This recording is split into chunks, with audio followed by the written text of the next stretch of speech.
പ്രത്യേക പാർട്ടിയിൽ നിന്നും 2 കോടി രൂപ വാങ്ങിയില്ലേ? ഇത് ജനറൽ ബോഡി സീരിയസ് ആയിട്ട് എടുത്തൊരു ആരോപണമൊന്നുമല്ല. പിറ്റേ ദിവസം ലക്ഷ്മിപ്രിയ പറയുമ്പോഴാണ് നമ്മൾ ഇത് ഇത്ര ഗൗരവം ഉണ്ടായിരുന്നു എന്ന് ആലോചിക്കുന്നത്. അപ്പോൾ ഇവര് ഇറങ്ങി ഓടി അവിടുന്ന്. എന്തിനാണ് ഓടുന്നത്? നമ്മളോടൊരു അനാവശ്യമായ ആരോപണം പറഞ്ഞാൽ തിരിഞ്ഞു നിന്നത് ആരോടോ എന്നല്ലേ തിരിച്ചു ചോദിക്കുക. അങ്ങനെ ചോദിക്കാതെ അവരിറങ്ങി ഓടിയത് എന്തിനാണ്? നമുക്ക് മനസ്സിലാവുന്നില്ല അവരെന്തിനാണ് അങ്ങനെ ഓടിയതെന്ന്. അതിനുശേഷം ഞാൻ പോവുകയാണ്, അംഗത്വം രാജിവെച്ച് പോവുകയാണെന്ന് പ്രഖ്യാപിച്ച് അവർ പോയി. 15 കോടി രൂപ ശ്വേതയുടെ വിശ്വാസ്യതയില് അദാനി ഗ്രൂപ്പ് ഇവിടെ കുറെ പരിപാടികളുണ്ട്. കേട്ടല്ലോ. ഇത് ഒന്നാമത്തെ കാര്യം, ഒരു മൾട്ടിനാഷണൽ കമ്പനിയിൽ നിന്നും ശ്വേതയുടെ വിശ്വാസ്യതയിൽ കൊണ്ടുവരുമെന്ന് പറയുന്നത് മറ്റൊരു പ്രധാനപ്പെട്ട രാഷ്ട്രീയ പാർട്ടിയുടെ സംസ്ഥാന നേതാവാണ്. ഞങ്ങളുടെ അറിവിൽ അവർ അമ്മയുടെ മെമ്പറല്ല. അവർക്ക് അമ്മയുമായിട്ട് എന്താണ് ബന്ധം എന്ന് ഞങ്ങൾക്കറിയില്ല.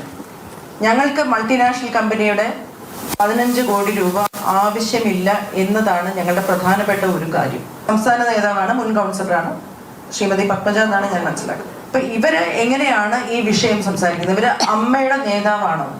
ശ്വേത പലവട്ടം പറഞ്ഞു അവർ കോൺഗ്രസ് ആണ്. അവർക്ക് കോൺഗ്രസ് ആകാം, BJP ആകാം, CPM ആവാം, അല്ലെങ്കിൽ CPI ആകാം. ഞങ്ങൾക്ക് ആർക്കും അതിൽ ഒരു വിരോധവുമില്ല, ഒരു അയിത്തവുമില്ല.